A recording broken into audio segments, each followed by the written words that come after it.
Nesse trabalho, iremos falar sobre a neurofisiologia do sistema auditivo, com os membros Gabriel, Isis, Lara, Lucas, Ronaldo e o professor Luciano.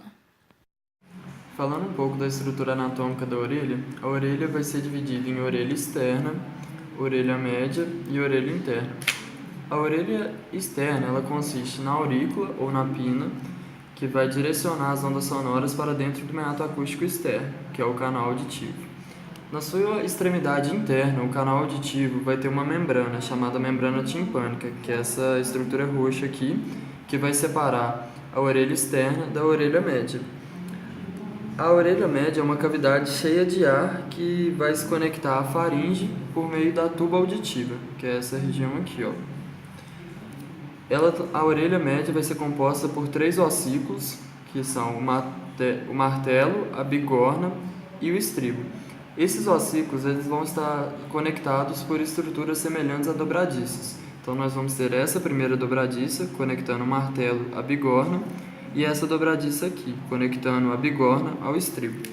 Além disso, o martelo vai ter uma das suas extremidades ligada à membrana timpânica, que seria essa regiãozinha aqui. E o estribo vai ter uma das suas extremidades, ele vai se prender a uma membrana que separa a orelha média da orelha interna, que seria essa regiãozinha aqui. A orelha interna, ela consiste em 2 estruturas sensoriais principalmente. O vestíbulo, com seus canais semicirculares, que esses canais vão ser os transdutores sensoriais para o sentido do equilíbrio. E a cóclea, que vai conter os receptores sensoriais para a audição. Dando ênfase na cóclea, a cóclea vai ser formada por 3 canais paralelos cheios de líquido.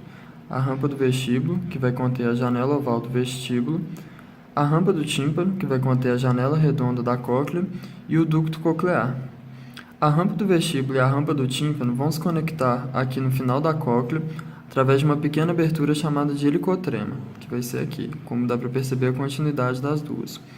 Já o líquido presente nessas estruturas, a rampa do vestíbulo e a rampa do tímpano vão ser formados por um líquido que tem composição iônica semelhante ao plasma, ou seja, vai ter maior concentração de íons sódio e menor concentração de íons potássio. E esse líquido vai ser chamado de perilinfa. Já o ducto coclear, ele vai ter um líquido com composição iônica semelhante ao líquido intracelular, ou seja, ele vai ter maior concentração de íons potássio e menor concentração de íons sódio. Além disso, o ducto coclear ele vai ser formado por células ciliadas e de sustentação, que vão estar presentes no órgão espiral de corte. O órgão de corte presente no ducto coclear é essa estrutura em azul aqui, ó. Ele também é chamado de órgão espiral e ele vai conter células receptoras ciliadas e células de sustentação. Ele vai estar disposto sobre a membrana basilar, que é essa membrana aqui, ó, em rosa, e ele vai estar coberto pela membrana tectória, que é essa membrana aqui em cima. Então, a membrana tectória cobrindo o órgão de corte e a membrana basilar embaixo do órgão de corte. Essas células ciliadas elas vão ser formadas por vários cílios dispostos em tamanhos crescentes, conhecidos como estereocílios. O cílio mais longo de cada célula vai ser chamado de sinocílio, e esse sinocílio vai estar inserido na membrana tectória, que está aqui, ó. Agora iremos falar sobre o processo de transdução do som. Esse processo consiste na conversão ou transformação de ondas sonoras do ar em potenciais de ação para os neurônios primários auditivos, enviarem informação ao córtex cerebral. Esse processo se inicia quando ondas sonoras são direcionadas para o meato acústico externo até chegar ao tímpano.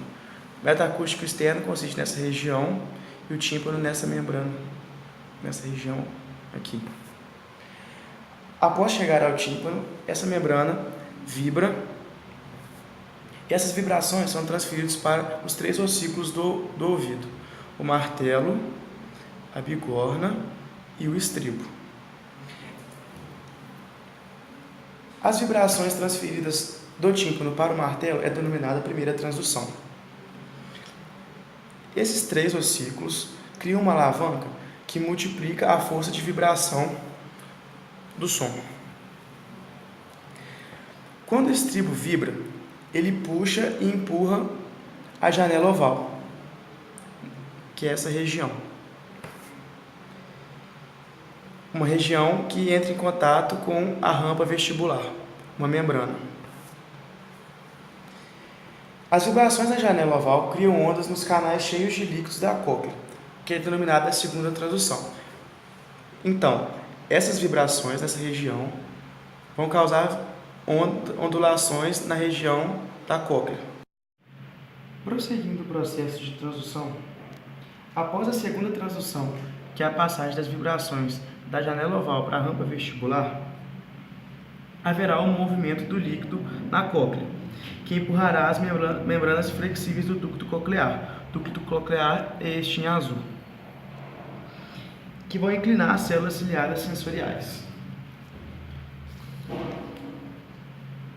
As células ciliadas sensoriais são essas em roxo. Elas possuem uma particularidade. Elas possuem dois tipos de cílios, os sinocílios e os estereocílios. Os sinocílios são cílios longos das células ciliadas, que estão inseridos na membrana tectória. A membrana tectória é nessa região aqui, ó, que separa a rampa vestibular do ducto coclear. Essa daqui. O movimento da membrana move os sinocílios, que vão transmitir esses impulsos para os estereocílios, que não estão em contato com a membrana tectória. Então aqui nós podemos ver a rampa do tímpano, ou rampa timpânica. Sobre ela está o órgão de corte com as células de sustentação, que são essas em azul, e as ciliadas em roxo, a membrana tectória e o ducto coclear. Continuando o raciocínio e recapitulando algumas informações importantes vistas anteriormente, a partir da deflexão da membrana tectória, os sinocílios vão se movimentar, que em decorrência disso irão movimentar os estereocílios, que são essas estruturas em roxo. Essa movimentação irá causar uma deformação nas ligações nas pontas, abrindo os canais. Quando os estereocílios se inclinam, as ligações nas pontas vão abrir os canais iônicos. Essa abertura irá causar a entrada de potássio e cálcio na célula, causando a despolarização das mesmas e gerando sinais elétricos.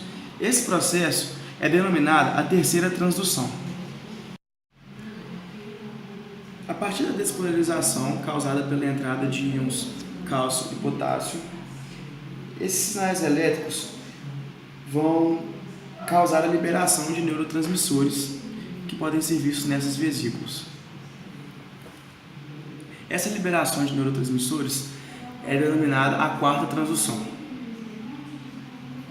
Por fim, a quinta transdução é a ligação dos neurotransmissores aos neurônios sensoriais, esse em azul, auditivos, que vão desencadear diversos potenciais de ação que serão enviados para o córtex auditivo primário, localizado no córtex cerebral.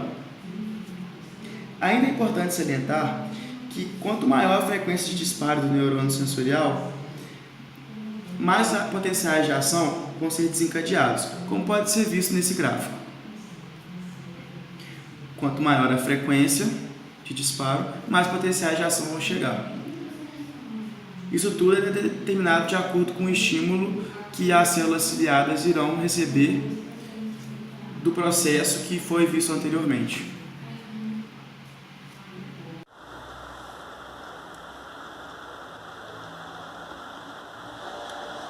Bom, mas como será que sabemos o local, tom e a altura do som? Quanto à localização, a audição não tem um campo receptivo fixo, como o tato, que nos permite saber exatamente o local onde aquele estímulo ocorreu. Por isso, nós temos dois ouvidos. E dessa forma, nos permite ver onde é o som pela proximidade dele com cada ouvido. Já o tom e a altura é responsabilidade da cóclea de cada orelha. Mais uma vez, estamos vendo a cóclea. rosa, estamos vendo a rampa do tímpano. Em azul, vemos o duto coclear. E embaixo do azul, tem uma parte azul escura, que é chamada de membrana basilar. Ao desenrolarmos a cóclea, percebemos que a membrana basilar fica na parte inferior e o ducto coclear na parte superior. Ao focarmos ainda mais na membrana basilar, observamos que a membrana basilar ela tem uma região rígida, próxima à janela redonda. Observamos aqui que ela é mais grossa, mais estreita, enquanto que a região mais distal é uma região flexível e mais larga. Essa diferença de conformação vai fazer com que ela tenha uma sensibilidade diferente de acordo com a frequência do som. Quando observamos então uma frequência menor, por exemplo, de 100 Hz, elas percorrem todo ao longo da cóclea. E isso faz com que seu deslocamento seja até a extremidade distal. Já em frequências maiores, é possível observar que quando elas entram na rampa do vestíbulo, o deslocamento máximo ocorre na porção mais proximal da membrana basilar. E por fim, a altura. A altura tem a ver com a intensidade do ruído.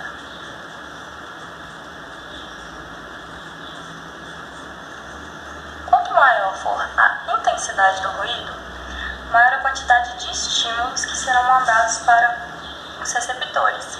Dessa forma, maior a altura do som. Existem 3 tipos de perda auditiva. A perda auditiva do tipo condutiva é caracterizada por qualquer problema no ouvido externo ou médio que impeça que o som seja conduzido de forma adequada. São geralmente de grau leve ou moderada, variando de 25 a 75 dB, sendo temporária ou não, causada por cerume, infecção, líquidos e traumas. Já a perda auditiva sensitiva neural resulta da falta ou dano às células sensoriais ciliadas da cóclea e geralmente é permanente. Conhecida como surdez neural, a perda auditiva sensitiva neural pode ser de grau leve, moderado, severo ou aprofundo, podendo acontecer por causa de ruídos altos e envelhecimento. Já a perda auditiva central resulta da ausência ou dano ao nervo auditivo. Geralmente é profunda e permanente. Você já ouviu falar do teste da orelhinha? Vai aí algumas informações a respeito dele. Deve ser realizado em recém-nascidos com até 6 meses de vida. Tem como objetivo identificar ou não a presença de doença. O exame feito logo a nascer é imprescindível para todos os bebês, principalmente aqueles que nascem com algum tipo de problema auditivo. Estudos indicam que um bebê que tem um diagnóstico e intervenção fonoaudióloga até os 6 meses de idade pode desenvolver linguagem muito próxima de uma criança ouvinte. Você sabia que a surdez na terceira idade faz parte de um processo degenerativo relacionado ao envelhecimento natural do indivíduo? Então, a partir da 5ª ou 6ª década de vida, a pessoa passa a não ouvir com a mesma perfeição de quando tinha 20 anos, devido à morte de algumas células auditivas. Entretanto, componentes genéticos e fatores de risco específicos, como diabetes, pressão alta, tabagismo e o uso excessivo de álcool, pode acelerar esse processo. Existem tecnologias que ajudam a comunicação das pessoas que possuem perda auditiva, como implante de orelha média, implante coclear e aparelhos auditivos. No vídeo você aprendeu um pouco sobre a neurofisiologia do sistema auditivo, suas características e curiosidades.